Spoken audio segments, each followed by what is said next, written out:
So what if your project is worth $1 billion? Kids don't owe you anything. They can scatter their toys wherever they want.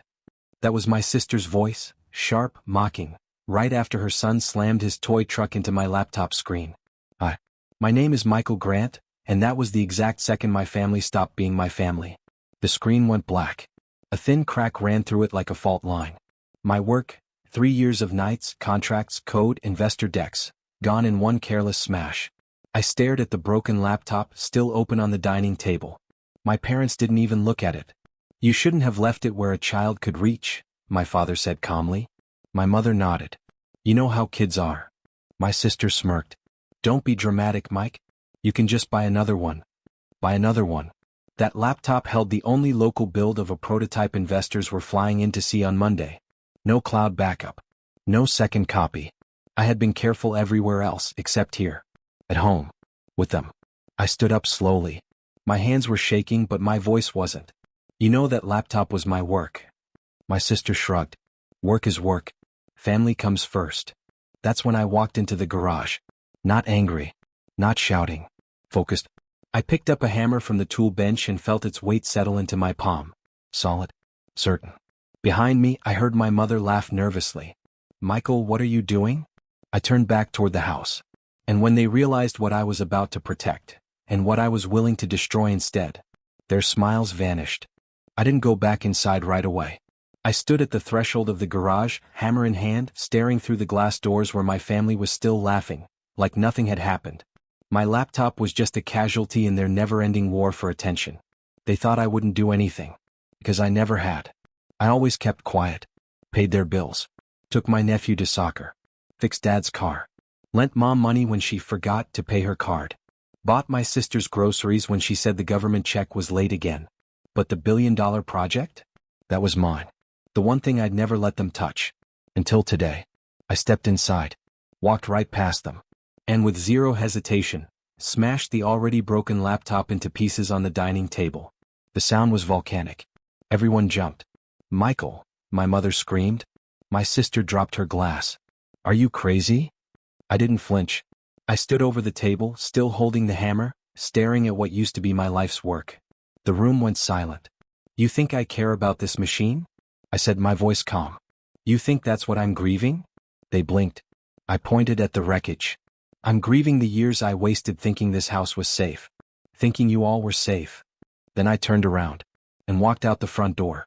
Leaving more than just the laptop behind. I stayed in a hotel that night. A cheap one. No laptop. No chargers.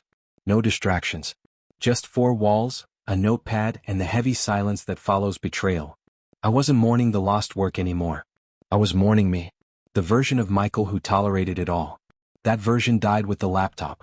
The next morning, I filed my resignation from the shared family phone plan. Cut off the streaming services they were using under my name. Canceled the auto debit for my sister's rent. But that was just cleanup. The real move? I activated something I never thought I'd use, Project Raft. It was a fail-safe, something I'd built years ago when I first started pitching to investors. A private cloud mirror that synced silently with my development drive anytime I connected to certain networks. I never told anyone about it. Not even my co-founder.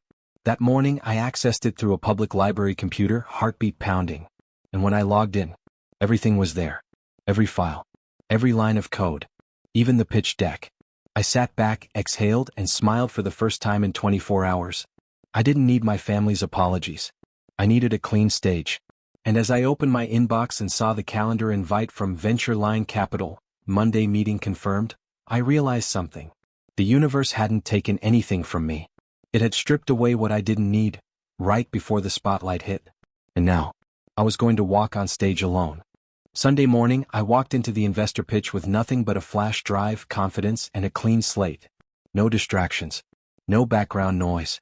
Just me and the thing I'd built with blood. The room was filled with suits and silence. I recognized 3 of them from LinkedIn. 2 had already passed on my pitch 6 months ago. But now, they were all leaning forward. The moment I started speaking, everything clicked. The prototype demo worked flawlessly. The financials hit hard. By the time I laid out the 10-year roadmap, I could see the expressions shift, respect, maybe even awe. After the Q&A, one of the senior partners leaned back, arms folded. Why'd your last pitch go quiet, Michael? We thought you ghosted us. I met his gaze. Family got in the way. I've since made adjustments. He nodded once, then smiled. Let's talk numbers. By that afternoon I had a signed term sheet. $14 million seed round. No family. No noise. No mess. I left the meeting and sat in my car for 10 minutes. Not crying. Just breathing. Remembering that silence can be powerful when it's finally yours. But my next move wasn't about business. It was personal. I still had keys to my sister's apartment.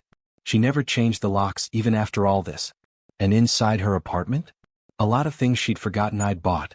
TV, couch, washer, dryer, even the refrigerator. If I was done funding them, it was time I took everything back. Piece by piece. She was out when I arrived. A sticky note on the door said, "Be back by 5. Don't lock the bottom." Typical. I walked in and stood in the middle of her living room. That couch? I bought it. The smart TV? My credit card.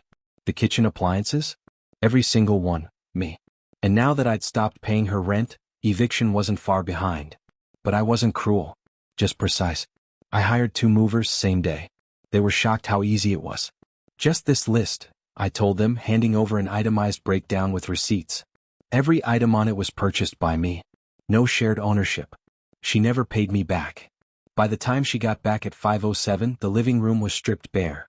All that remained was the rental carpet, a single folding chair, and a utility bill on the floor. Her eyes widened. What the hell? You didn't want to respect my boundaries, so now you live inside them, I said quietly. She tried to argue, but I handed her copies of the receipts. This isn't revenge, I told her. This is repossession. She called my mother, called my dad, called everyone. They blew up my phone. I didn't answer, because at that very moment I was finalizing my co-founder agreement with a new partner. Someone who actually respected my work. Someone who wasn't family. And as I clicked send on the signed document, a message popped up on my phone that made me pause. From Dad, we need to talk. No. I didn't respond. Not immediately. Instead, I let the message sit, glowing on my screen like an alarm I refused to snooze. For years, I jumped the second they needed something. This time, I took a shower, made a meal, finished 3 paragraphs of a new pitch deck.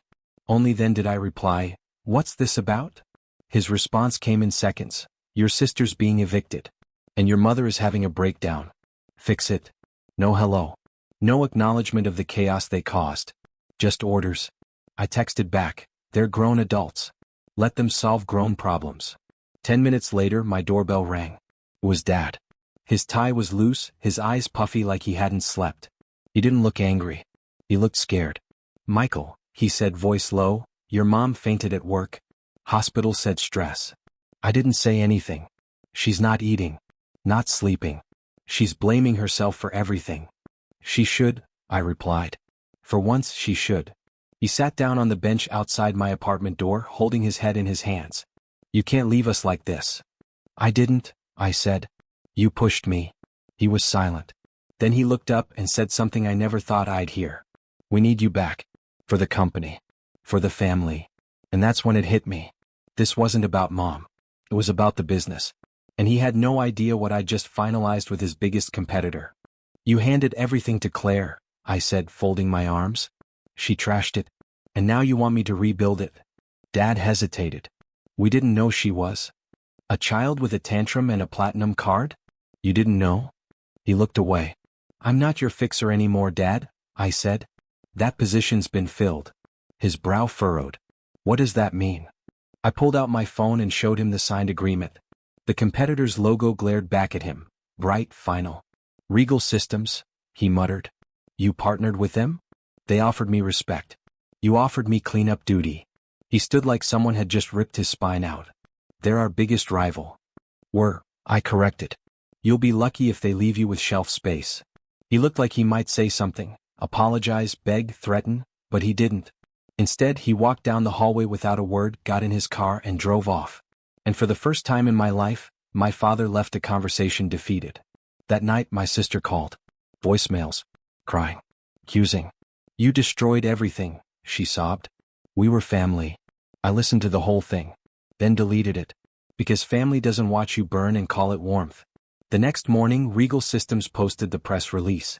Innovator Michael Grant joins Regal Systems as CTO of new AI division. I didn't share it. I just waited. Because I knew they'd all see it anyway. The press release did more than make waves, it set off a tsunami.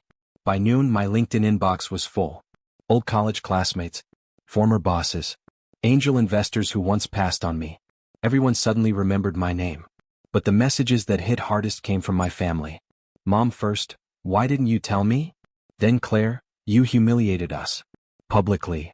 Then Dad, short and sharp, you've made your point. Congratulations. But I wasn't looking for applause. Just silence. I spent the evening in my new apartment. My space, my rules, drinking tea by the window, watching the city blink with possibility. I didn't hate them. I just no longer needed them. What they gave my sister out of favoritism, I earned through rejection. What they mocked as overreacting, I turned into power. What they thought was weakness, was just me getting quiet enough to hear my own voice again.